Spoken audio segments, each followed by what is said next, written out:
नमस्कार दोस्तों। कई विद्यार्थियों के प्रश्न ये बताते हैं कि कहीं ना कहीं उन्हें इन अंतिम 60 दिनों को लेकर एमपीपीएससी की स्ट्रेटजी को जानने की बहुत इच्छा है।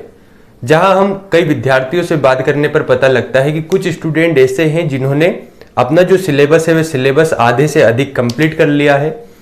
कुछ स्टूडेंट ऐसे हैं जिन्होंने सिलेबस कंप्लीट कर लिया है, जिनका रिवीजन चल रहा है, और कुछ ऐसे हैं जो रिवीजन के साथ ही अपना सिलेबस कंप्लीट कर रहे हैं।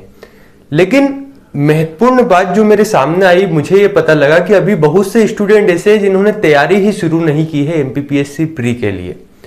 अब इसके पीछे क्या कारण हो सकता है, वह कारण तो मैं नहीं पता लगा पाया, लेकिन मुझे लगा कि अगर ये कारण है तो अब इतना कम समय है कि इस कम समय में हमें ऐसी स्ट्रेटजी अपनाना होगी कि हमें सिलेक्शन लेना ही होगा। और सिलेक्शन लेने के लिए इन 60 दिनों में हमें बहुत ज्यादा मेहनत करनी होगी, बहुत परिश्रम करना होगा, तब हम प्रीलिम से निकाल सकते हैं। तो सबसे बड़ी बात तो ये कि क्या इन 60 दिनों में वास्तव में प्रीलिम से निकाली जा सकती है या नहीं। तो देखिए, कठिन नहीं है, निकाल सकते हैं, बशर्ते कि आपकी मेहनत सही दिशा में हो।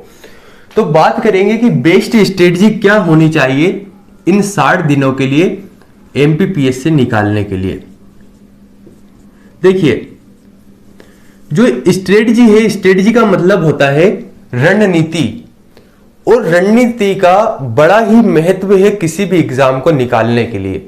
जब आप इतिहास पढ़ते हैं तो इतिहास में कई असंख्य लड़ाइयां हुई। उन लड़ाइयों में कई शासक ऐसे रहे जिनके पास न्यूनतम संसाधन थे, लेकिन इसके बावजूद उन्होंने विजय प्राप्त की। उसके पीछे सबसे बड़ा कारण था स्ट्रेटजी, यानी कि रणनीति का। आपने चाणक्य के बारे में ही सुना होगा कि जब चाणक्य, जो कि तक्षशिला के आचार्य थे, मगध महाजनपद में घनानंद को समझाने के लिए आते हैं, और घनानंद उनका यहां पर अपमान करके भेज देता है, और वे अपनी शिखा को खोलते हुए यहां पर जाते हैं कि मैं समूल वंश का जब तक नाश नहीं कर देता तब तक शिखा को नहीं बांधूंगा। ऐसा संकल्प करके चाणक्य निकल जाते हैं। उन्हीं चाणक्य को आगे चलकर चंद्रगुप्त मौर्य एक बालक के रूप में मिलते हैं, जिन्हें वे तक्षशिला ले जाते हैं, वहां पर उनकी शिक्षा दीक्षा कराते हैं। लेकिन चाणक्य के पास कोई ऐसी सेना नहीं थी जिसके भरोसे वह मगध पर आक्रमण कर सके। चाणक्य जब चंद्रगुप्त मौर्य को इस प्रकार तैयार कर देते हैं कि वे एक शासक के रूप में यहां पर उसे देख सकते हैं, तो चंद्रगुप्त मौर्य के साथ मिलकर अपने कुछ छोटी सी सेना को लेकर मगध पर आक्रमण कर देते हैं। लेकिन उस समय तक चाणक्य की जो स्ट्रेटजी थी, जो रणनीति थी, वह रणनीति इतनी अच्छी नहीं थी कि वह मगध पर सफलता प्राप्त कर सके। परिणाम यह निकला कि डायरेक्ट मगध पर आक्रमण करने से चाणक्य असफल हो जाते हैं और चंद्रगुप्त द्वारा पराजित होकर वह जंगल में भाग जाते हैं। वहीं जंगल में एक झोपड़ी रहती है जिसके पास चाणक्य और चंद्रगुप्त मौर्य जाकर छिप जाते हैं। वहां पर यह होता है कि एक स्त्री अपने बालक को भोजन करा रही होती है, तो उस भोजन में उस बालक को वह खीर खिला रही थी। तो जो भोजन का पात्र था, उस पात्र में है, जैसे ही वह खीर खा रहा था तो बालक क्या करता है, उस खीर को जो उसका मध्य भाग है वहां से खाने लगता है। मध्य भाग में खाने से खीर थोड़ी सी गर्म थी और बालक के हाथ और मुंह उससे जल जाता है। तो वह स्त्री उससे कहती है कि तुम भी वही गलती कर रहे हो जो गलती चाणक्य और चंद्रगुप्त मौर्य ने की। योग की बात थी, वहां पर चाणक्य और चंद्रगुप्त मौर्य उसी झोपड़ी के पास छिपे हुए थे। तो वह बालक पूछता है कि उसकी जो माताजी रहती है कि क्या गलती की उन्होंने, जो मैं गलती कर रहा हूं। तो वे कहते हैं कि जैसे ये उसका पात्र था, है ना, भोजन का, यहां पर खीर है, तो उसने कहा कि तुम इसके मध्य भाग से खा रहे हो, जबकि मध्य भाग बहुत गर्म है।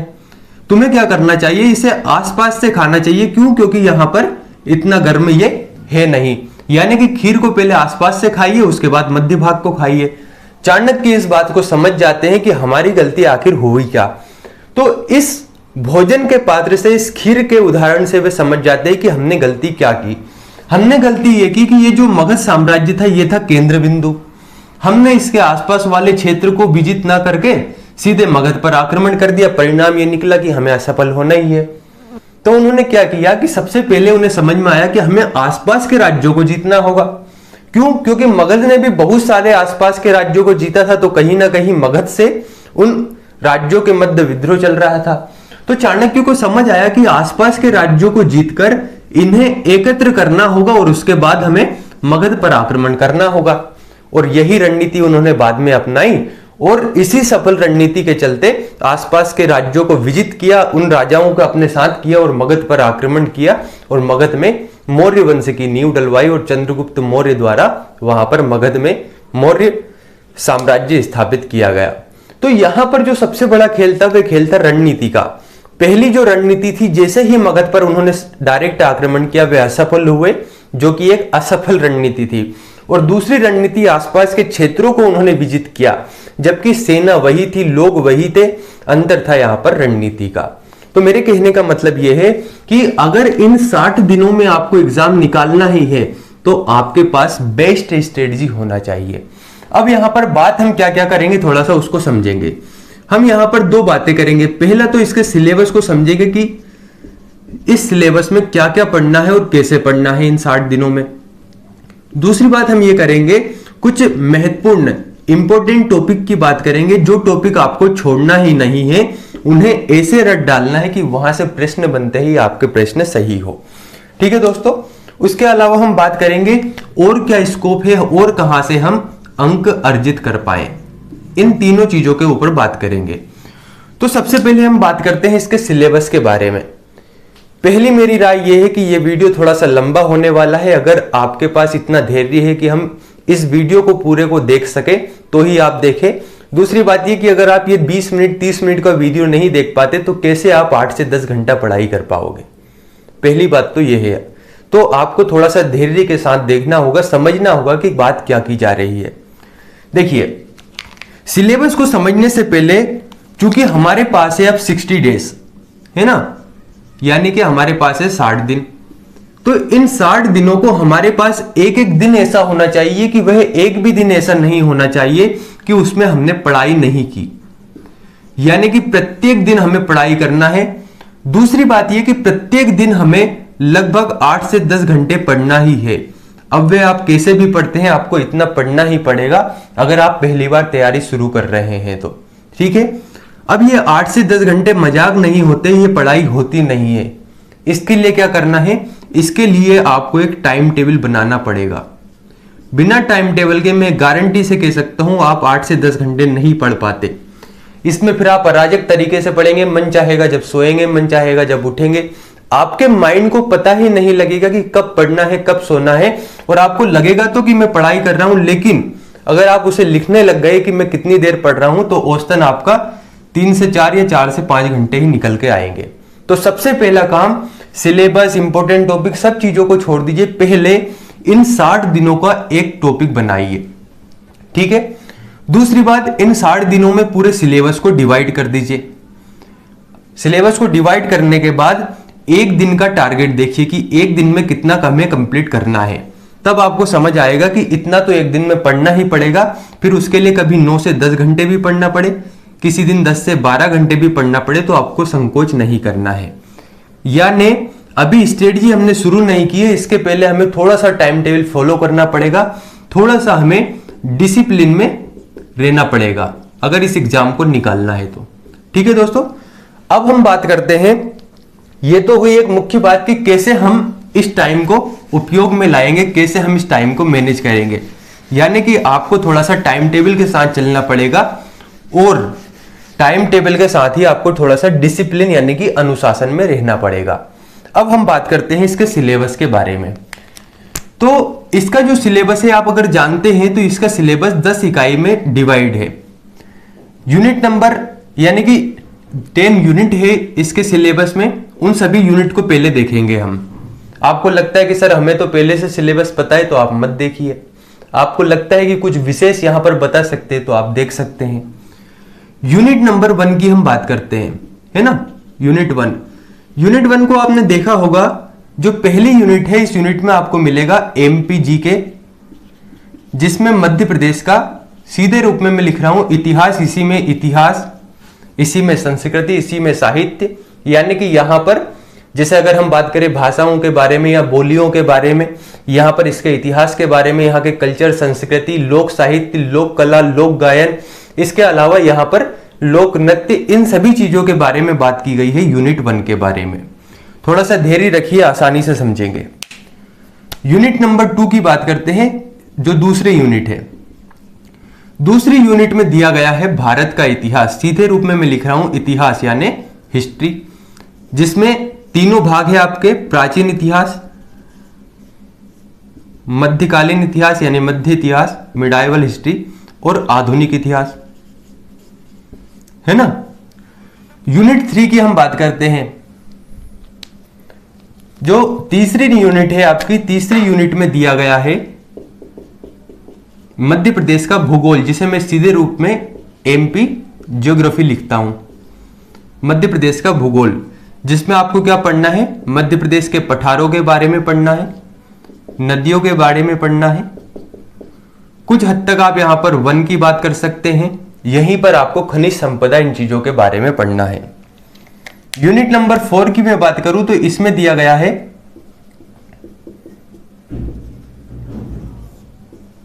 भारत का भूगोल, यानी सीधे रूप में मैं लिखता हूं भूगोल, जिसके 2 सेगमेंट है, भारत का भूगोल यानी इंडियन ज्योग्राफी और विश्व का भूगोल, ठीक है। यूनिट नंबर 5 की अगर हम बात करें तो यूनिट नंबर 5 में है फिर वही एमपीजीके। एमपीजीके में क्या, एमपीजीके में है मध्य प्रदेश की राज्य व्यवस्था, है ना, और इसी में दिया गया है मध्य प्रदेश की अर्थव्यवस्था, जिसमें उद्योग है, खनिज वाला आप यहां पे भी देख सकते हैं, यहां पर देख सकते हैं, जनगणना वाला टॉपिक है, वो सभी चीजें आपको यहां पर मिलेगी। यूनिट नंबर 5 हो गई। यूनिट नंबर 6 की हम बात करें, यूनिट 6 में आपको मिलेगा भारत का संविधान और अर्थव्यवस्था, है ना, यहां तक क्लियर है आपको, जिसमें आपको 1919 1935 का अधिनियम, संविधान सभा, इसके बाद न्यायपालिका, ये सभी टॉपिक दिए गए हैं। इसके बाद आगे की ओर हम बात करते हैं, ये तो होगा यूनिट नंबर 6। यूनिट नंबर 7, थोड़ा सा सिलेबस को समझ लीजिए आप। यूनिट नंबर 7 में है आपका विज्ञान और पर्यावरण, यानी साइंस है, साइंस के साथ ही है यहां पर इन्वायरमेंट। वहीं यूनिट नंबर 8 की अगर हम बात करें तो यूनिट नंबर 8 में आपको मिलेगा करंट अफेयर्स, है ना, करंट अफेयर्स, इसके साथ ही यहां पर स्पोर्ट्स, इसी में आपको एमपी का स्पोर्ट्स भी देखने को मिलेगा, एमपी का करंट देखने को मिलेगा। यूनिट नंबर 9, यूनिट 9 में है सूचना एवं संचार प्रौद्योगिकी, और यूनिट नंबर 10 जहां पर दिए गए हैं सबसे महत्वपूर्ण टॉपिक, जो कि सबसे सरल भी है, आयोग। अब आप कहेंगे सर आपने ये सिलेबस क्यों बताया, ये तो हमें पता था प्रीलिम्स के सिलेबस के बारे में, आप हमें ये चीजें क्यों बता रहे। देखिए, जरूरी नहीं कि हर स्टूडेंट की बात करें कि उन्हें सिलेबस के बारे में पूरी जानकारी हो। अगर आपके पास एमपीपीएससी प्रीलिम्स का जो सिलेबस है इसके बारे में पूरी जानकारी है तो ये बहुत अच्छी बात है कि आप इसके सिलेबस को समझते हैं। लेकिन जो स्टूडेंट इसके सिलेबस को नहीं समझते, तो मैं हमेशा कहते आया हूं कि आधी जंग हम तभी जीत जाते हैं जब हम किसी भी जो वैकेंसी है, कोई भी जो एग्जाम है, उसके सिलेबस को समझ जाएं। इस सिलेबस को देखने के बाद आपको एक चीज तो समझ में आ गई होगी कि यहां पर सबसे महत्वपूर्ण जो टॉपिक दिख रहा है, वह टॉपिक दिख रहा है यूनिट नंबर 1, यूनिट नंबर 3 और यूनिट नंबर 5। ऐसा क्यों? क्योंकि ये जो 3 टॉपिक है, इन तीनों टॉपिक में दिया गया है एमपी जीके, यहां पर भी एमपी की ज्योग्राफी और यहां पर भी एमपी जीके ही दिया गया है। चाहे हम मध्य प्रदेश की राज्य व्यवस्था की बात करें, अर्थव्यवस्था की बात करें, मध्य प्रदेश के इतिहास, संस्कृति, साहित्य, यहाँ के लोक गायन, लोक नृत्य की बात करें, यहाँ पर चित्रकलाओं के बारे में बात करें, यहाँ पर बात करें पर्यटन के बारे में, या फिर यहाँ पर भूगोल के बारे में, पठार, नदियां, पर्वत, इनके बारे में बात करें, सभी चीजें दी गई है एमपी जीके के बारे में, है ना। तो मैं थोड़ा सा यहां पर मिटा देता हूं, अब आपको देखते चलना है। तो हमने क्या किया, इस सिलेबस में से सबसे पहले छांट लिया 3 यूनिट को, यूनिट नंबर 1, 3 और 5, जिसमें है आपका एमपी जीके। बहुत ध्यान से समझना ये बात मैं क्यों अलग लिख रहा हूं, ठीक है। अब इसके बाद आना है सीधे यूनिट नंबर 10 पर, यूनिट नंबर 10 जिसका नाम है आयोग। यूनिट नंबर 10 या यूनिट जो 10 इकाई नंबर 10 है इस पर आना है। इसमें दिया गया है आयोग। ये जो टॉपिक है अगर मोटे तौर पर इनके अंकों की बात करें तो आपके 100 क्वेश्चन आते हैं एग्जाम में, जो कि रहते हैं 200 अंक के, यानी कि प्रत्येक प्रश्न 2 अंक का रहता है। तो जो एमपीजीके है और आयोग है, इन 4 यूनिट से मिलाकर आपके प्रश्न की जो संख्या बननी है वह बननी है 45। मोटे तौर पर 40 से 45 मानकर चलिए कि 40 से 45 प्रश्न आपके यूनिट नंबर 1, 3, 5 और 10 यानी कि मध्य प्रदेश के इतिहास, मध्य प्रदेश के भूगोल, मध्य प्रदेश की राज्य व्यवस्था, मध्य प्रदेश की अर्थव्यवस्था और आयोग से बनने हैं। ये जो टॉपिक है, इस टॉपिक को आपको इस तरीके से पढ़ना है कि यहां से एक भी प्रश्न गलत नहीं होना चाहिए। इस टॉपिक की कुछ विशेषताएं हैं, कुछ कमी है, उसको पहले समझिए। एमपीजीके का हर स्टूडेंट जिसका सिलेक्शन होता है प्रीलिम्स में, उससे एमपीजीके और आयोग के प्रश्न गलत नहीं होते हैं। इसके पीछे 2 कारण हैं। पहला कारण तो इसका सिलेबस बहुत छोटा है ना, और दूसरा कारण यह है कि ये जो टॉपिक है ना ये बड़े ही सरल है। अब आप एक बात समझिए कि अगर आपको प्रीलिम्स निकालना है तो आपको 75 प्लस क्वेश्चन सही करने होंगे। इसके लिए आपको ये टॉपिक तो कंपलसरी करना ही है, लेकिन अगर आपने इसे ऐसे ही सरल तरीके से पढ़ा और आपके यहां से क्वेश्चन गलत हो गए तो सोचकर देखिए कि फिर यहां से तो आपके क्वेश्चन गलत होने ही है। यहां से क्वेश्चन गलत होने का मतलब यह है कि आप पहले से ही सिलेक्शन से दूर है। तो यूनिट नंबर 1, 3, 5 और 10 इसको ऐसे करना है, ऐसे घोट दीजिए कि एक भी प्रश्न यहां से गलत ना हो पाए। ठीक है दोस्तों, तो यहां पर यूनिट नंबर 1 यानी कि मध्य प्रदेश के इतिहास, मध्य प्रदेश का जो आपका है क्या बोल सकते हैं ज्योग्राफी भूगोल, और यूनिट नंबर 5 यहां से हम हटा देते हैं। तो ये 3 यूनिट हमारी कंप्लीट हो गई। अब देखिए कुछ यूनिट है जिनको मैं अलग निकाल रहा हूं। आपने सिलेबस देख लिया होगा और थोड़ा सा सिलेबस को सामने रख लीजिए ताकि आपको हर चीजें समझ में आने लगे। तो ये तो हमने देखा यूनिट नंबर 1, 3, 5 और 10 के बारे में। अब देखिए यूनिट नंबर 8, 9 और इसके साथ ही 7 है ना, या 7, 8, 9 कर लीजिए इसे।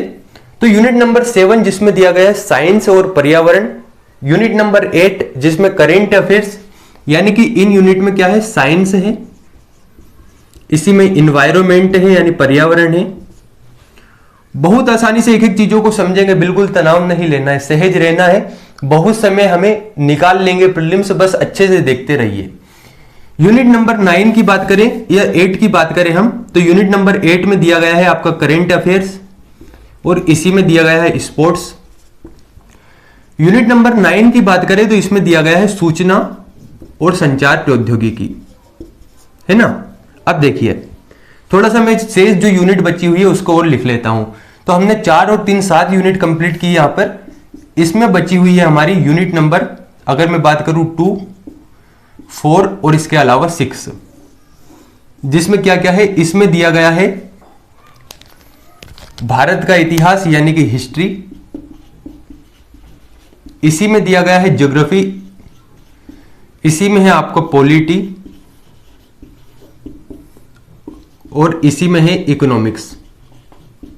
घबराना नहीं है, एक एक चीजों को हम समझेंगे। देखिए तो हमने क्या किया कि हम मान लेते हैं आपको 8 से 10 घंटे पढ़ना है, तो इस 8 से 10 घंटे में से आपको रेगुलर 4 घंटे तो निकाल देना है इन यूनिट के बारे में, यूनिट नंबर 1, 3, 5 और 10 के बारे में।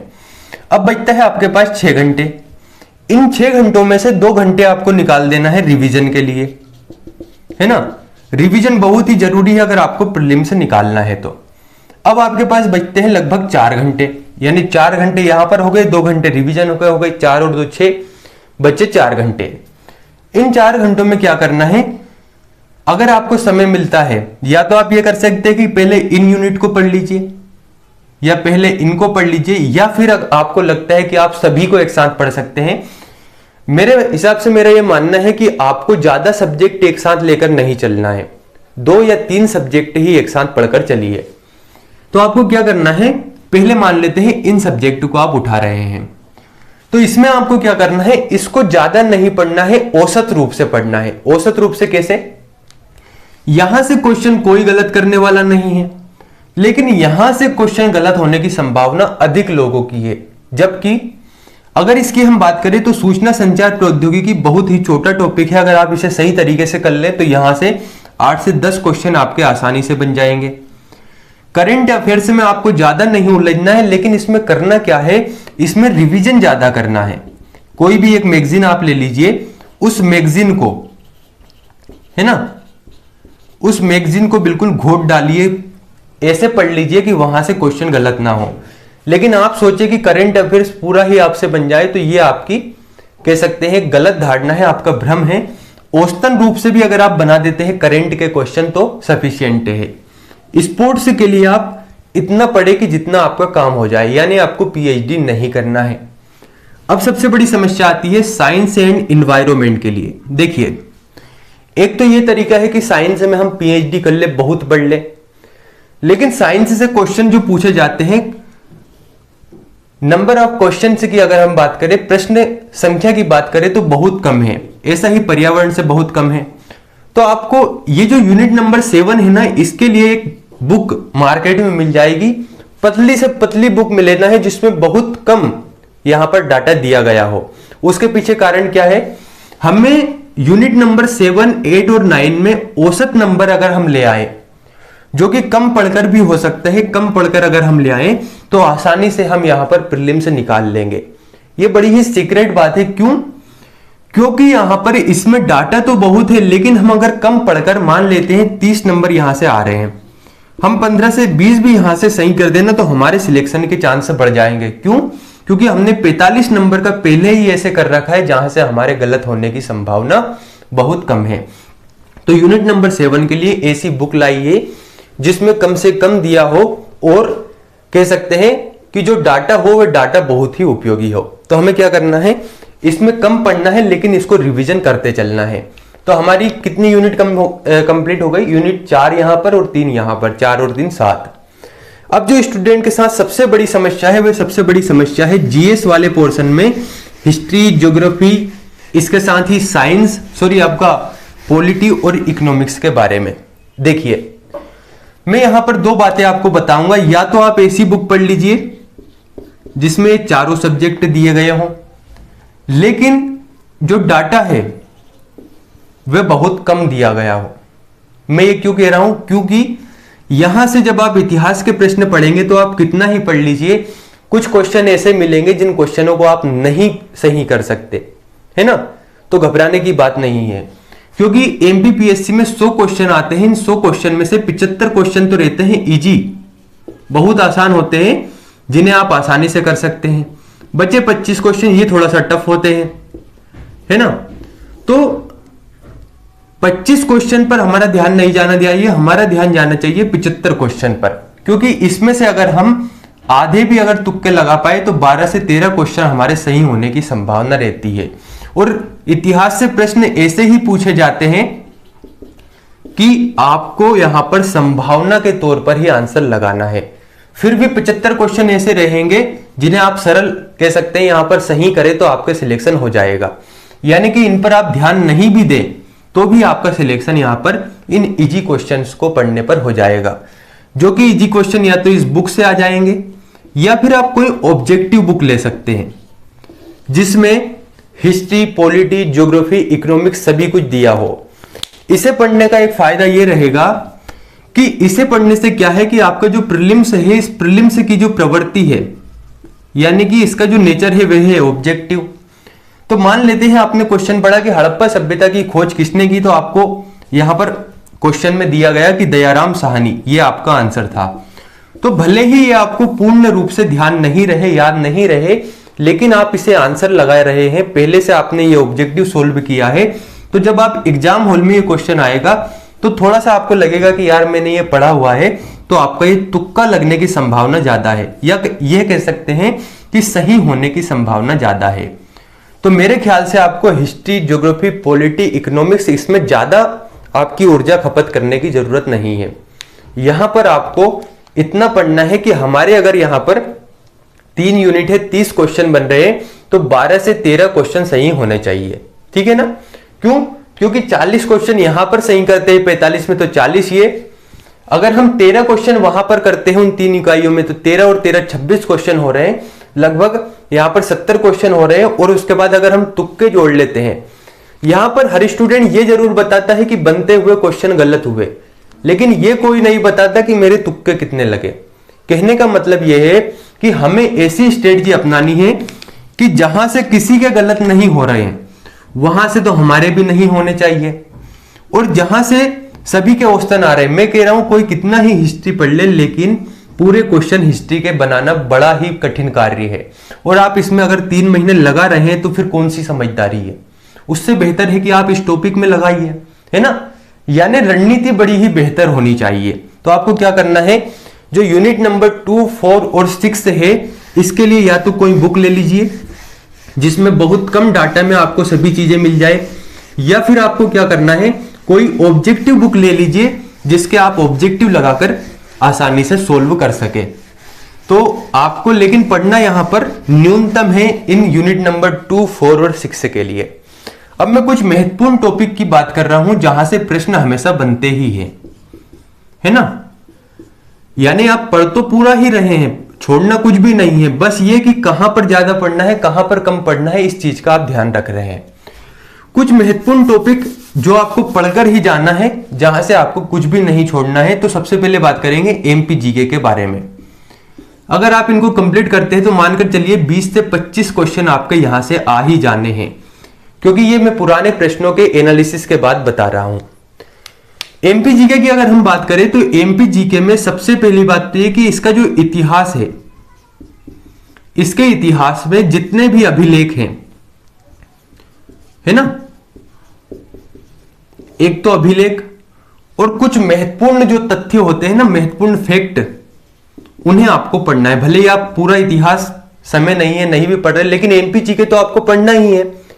लेकिन इसमें विशेष तौर पर जो अभिलेख है इनको देखना है, और फैक्ट जो महत्वपूर्ण है उन्हें जरूर देखना है। एमपी जीके में ही मध्य प्रदेश की जनजातियां, यहां से एक प्रश्न बनना बिल्कुल स्वाभाविक है, क्वेश्चन आता ही है, तो इसे बहुत अच्छे तरीके से पढ़े। मध्य प्रदेश की जनजातियों के अलावा मध्य प्रदेश के खनिज, खनिज से आपने पिछली बार ही देखा होगा 2 या 3 क्वेश्चन थे, यानी कि आने ही हैं। खनिज के बाद अगर हम अगली बात करें एमपी जीके के बारे में ही, तो मध्य प्रदेश के भूगोल, भूगोल में आपको अगर आपको ध्यान है नदियों वाले टॉपिक की, तो नदियों वाले टॉपिक से जो नदियां हैं यहां से 2 से 3 प्रश्न पूछे गए। यहां पर भूगोल से ही अगर हम बात करें तो वन से पूछा गया था, अगर आपको ध्यान हो तो, सागौले या शीशम के वृक्ष के बारे में, यानी कि यहां से भी पूछे जाते हैं। उसके बाद एक चीज तो छोड़ना ही नहीं है, वह है योजनाएं। यहां से प्रश्न जरूर बनते हैं, योजनाओं को बिल्कुल भी नहीं छोड़ना है, यहां से प्रश्न आने की संभावना 100% रहती है। और मध्य प्रदेश से स्पोर्ट्स यानी खेल वाला जो पोर्शन है उसे देखकर चलना है। तो ये जो टॉपिक है, इन टॉपिक को ऐसे करना है कि यहां से अगर क्वेश्चन बने तो गलत नहीं होना है, और यहां से 100% संभावना रहती है कि 1 या 2 प्रश्न पूछे ही जाते हैं। जनजातियों से आपको हमेशा प्रश्न बनेंगे। एक और पोर्शन ले लेते हैं यहां पर जनगणना, जनगणना से भी पूछा जाता है ना? तो ये चीजें आपको एमपी जीके में ध्यान रखना है कि मध्य प्रदेश का इतिहास, मध्य प्रदेश की जनजातियां, मध्य प्रदेश के खनिज, जनगणना, नदियां, वन, योजनाएं और खेल, ये तो आपको देखना ही है। 2 क्वेश्चन भी औसतन मानते हैं, तो यहां पर कितने, 4 और 4 8, यानी कि 16 क्वेश्चन तो यहीं से आपको देखने को मिलेंगे एमपी जीके में। आप अभी नहीं, पेपर के बाद में देखिएगा, यहां से प्रश्न जरूर मिलेंगे। क्यों? क्योंकि अभी तक जो प्रश्न बनते आए हैं, अगर हम उनका एनालिसिस करें तो यहां से प्रश्न बने ही है। तो एमपी जीके की तो ये बात हो गई। इसके बाद हम बात करेंगे पॉलिटी के बारे में, है ना, यानी संविधान के बारे में। देखिए, संविधान में जैसे टॉपिक जोड़े गए हैं, इसका मतलब टॉपिक से वहां से बनने की संभावना सीधे रूप में है। जैसे कि 1919 का अधिनियम और 1935 का अधिनियम दिया गया है, तो भले ही सारे अधिनियम छोड़ दीजिए, यहां से एक प्रश्न बनने की संभावना ज्यादा है। संविधान सभा अगर दी गई है तो डायरेक्ट पूछ सकते हैं कि संविधान सभा के अस्थायी अध्यक्ष कौन थे, तो ये आपको देखना ही है। और कहां से प्रश्न बनते हैं? और प्रश्न बनते हैं संविधान संशोधन से, यहां से भी आपको हमेशा प्रश्न मिलेंगे। इसके अलावा महत्वपूर्ण अनुच्छेदों से, है ना, यहां से प्रश्न हमेशा मिलेंगे। इसके बाद अनुसूचियां, तो अगर आप संविधान को पढ़ रहे हैं तो आपको संविधान संशोधन, संविधान सभा 1919 का अधिनियम, न्यायपालिका और इसके अलावा महत्वपूर्ण अनुच्छेदों को देखना है और अनुसूचियों को देखकर चलना है। यहां से आप पाएंगे कि यहां से आपके जो क्वेश्चन है वे क्वेश्चन पूछे ही जाते हैं। अब एक बड़ा ही टफ सब्जेक्ट है, बड़ा ही सही सब्जेक्ट, मुझे तो बड़ा इंटरेस्ट लगता है इस सब्जेक्ट में, जिसका नाम है इतिहास। बहुत से लोग न जाने क्यों कहते हैं कि हमें इतिहास पढ़ने में बड़ी कठिनाई होती है, लेकिन मेरा तो बड़ा ही फेवरेट सब्जेक्ट है इतिहास, हिस्ट्री। लेकिन इतिहास के क्वेश्चन बनते बड़ी मुश्किल से हैं, तो इसमें हमें ज्यादा परेशान होना नहीं है। यहां से प्रश्न बन रहे वही आप पढ़ लेंगे तो काफी है। जैसे कि इतिहास में आधुनिक भारत के कुछ टॉपिक ऐसे छांटिए, और ये कैसे छांटेंगे? जब आप पुराने पेपरों को देखेंगे तो पुराने पेपरों को देखिए कि आधुनिक भारत में कहां से प्रश्न पूछे जा रहे हैं। जैसे मान लेते हैं 1857 की क्रांति, आपको लगा कि यार 1857 की क्रांति से हर साल नहीं तो 1 या 2 साल में तो एक प्रश्न आ ही रहा है, तो इसे बहुत अच्छे से पढ़ लेना है। इसके अलावा इतिहास में अगर मैं बात करूं तो आपको क्या करना है, जैसे सल्तनत काल है ना, अब मान लेते हैं आपके पास इतना समय है नहीं, वैसे भी इतिहास के क्वेश्चन सभी बना नहीं पाएंगे, तो सल्तनत काल है, मान लेते हैं दिल्ली सल्तनत आपने पढ़ा, तो आपको गुलाम वंश, खिलजी वंश, तुगलक वंश सभी चीजें नहीं पढ़ना है। आप क्या कर सकते हैं, सल्तनत काल में जो वहां की प्रशासनिक व्यवस्था है, इस प्रशासनिक व्यवस्था को पढ़ लीजिए। जैसे कि मजलिस खलवत किसे कहते हैं, मजलिस, या कह सकते हैं यहां पर बार खास क्या चीज थी, यहां पर दीवाने बंदगान विभाग की जो स्थापना वे किसने की, या दीवाने इस्तिहाक विभाग, दीवाने कोही किससे संबंधित था। यहां पर जो भी व्यवस्था थी, जैसे कि उस्र है, या जो कर प्रणाली थी, उस्र है, जकिया है, जकात है, या फिर जो भी है खराज है, ये सभी जो कर थे जो कि सल्तनत काल की प्रशासनिक व्यवस्था में आते हैं, वे चीज आप देख लीजिए। ऐसे ही आप देख लीजिए मुगल साम्राज्य के बारे में, यानी कि अगर आपके पास इतना समय नहीं है, थोड़ा सा है ना, यहां पर कह सकते कि ये गौर कीजिए कि प्रश्न कहां से बन सकते हैं। जैसे कि मुगल साम्राज्य में भले ही आप सभी शासकों को मत पढ़िए, आप मत पढ़िए बाबर के बारे में, हुमायूं के बारे में, अकबर के बारे में, लेकिन कुछ चीजें, जैसे कि बाबर ने जो 4 युद्ध लड़े, है ना, कि पानीपत का पहला युद्ध हो गया, इसके बाद घाघरा का युद्ध हो गया, चंदेरी का युद्ध हो गया, तो ये जो युद्ध है इन युद्धों के बारे में पढ़ लीजिए, 1526, 27, 28, 29, है ना। इसके अलावा अगर हम बात करें तो मुगल साम्राज्य के बाद अगर हम अकबर की बात करें तो अकबर के कुछ महत्वपूर्ण चीजें पढ़ लीजिए, है ना। इसके बाद यहाँ की जो प्रशासनिक व्यवस्था है उसे जरूर देख लीजिए। ऐसे ही अगर हम बात करें, क्योंकि हमारे पास है ना सिलेबस ये बहुत बड़ा है, बहुत बड़ा सब्जेक्ट है, हमें करना है बहुत कम चीजों को इसमें। वहीं अगर हम प्राचीन इतिहास की बात करें तो प्राचीन इतिहास में जैसे कि बौद्ध धर्म से प्रश्न पूछ लिए जाते हैं तो बौद्ध धर्म पढ़ लीजिए। जैन धर्म से प्रश्न पूछ लिए जाते हैं तो जैन धर्म को पढ़ लीजिए। वैदिक काल से प्रश्न पूछ लिए जाते हैं तो थोड़ा सा इसको देख लीजिए। यानी इतिहास को कम से कम पढ़िए, लेकिन जहां से प्रश्न बनने की संभावना ज्यादा है उसको पढ़ लीजिए। तो ये तो हो गया इतिहास, पॉलिटी, एमपी के। आयोग को आपको पूरा बहुत अच्छे तरीके से पढ़ना है, सूचना संचार प्रौद्योगिकी को बहुत अच्छे तरीके से पढ़ना है। इसके साथ ही आपको क्या करना है, जो भी पुराने पेपर हैं मेरे प्यारे दोस्तों, आपको क्या करना है, पुराने पेपरों को लगभग 2014 से लेकर 2020 तक के रट डालिए। मैं पहले कहता आया हूं कि इनका एनालिसिस कीजिए, अगर आपसे नहीं हो रहा है एनालिसिस तो मत कीजिए, लेकिन कम से कम इन पेपरों को रट दीजिए। क्यों? क्योंकि यहां से यकीन मानिए कि आपके 3 से 4 प्रश्न रिपीट हो जाएंगे। उसकी जो व्याख्या है वो भी देखते रखिए। जैसे कि मध्य प्रदेश की सबसे ऊंची चोटी पूछ लिया कि धूपगढ़ 1350 मीटर, तो आपको समझ में आना चाहिए कि धूपगढ़ से संबंधित और चीजें क्या क्या है जो पूछी जा सकती है। पचमढ़ी है तो पचमढ़ी के बारे में क्या कहा जा सकता है, ये सभी चीजें आपको ध्यान रखना है। तो साथियों, अगर आपको लगता है कि ये बेस्ट स्ट्रेटजी है तो चैनल को सब्सक्राइब करें, लाइक करें और कमेंट कर बताएं कि आपको एमपीपीएससी से संबंधित और क्या चीजें जानना है। धन्यवाद।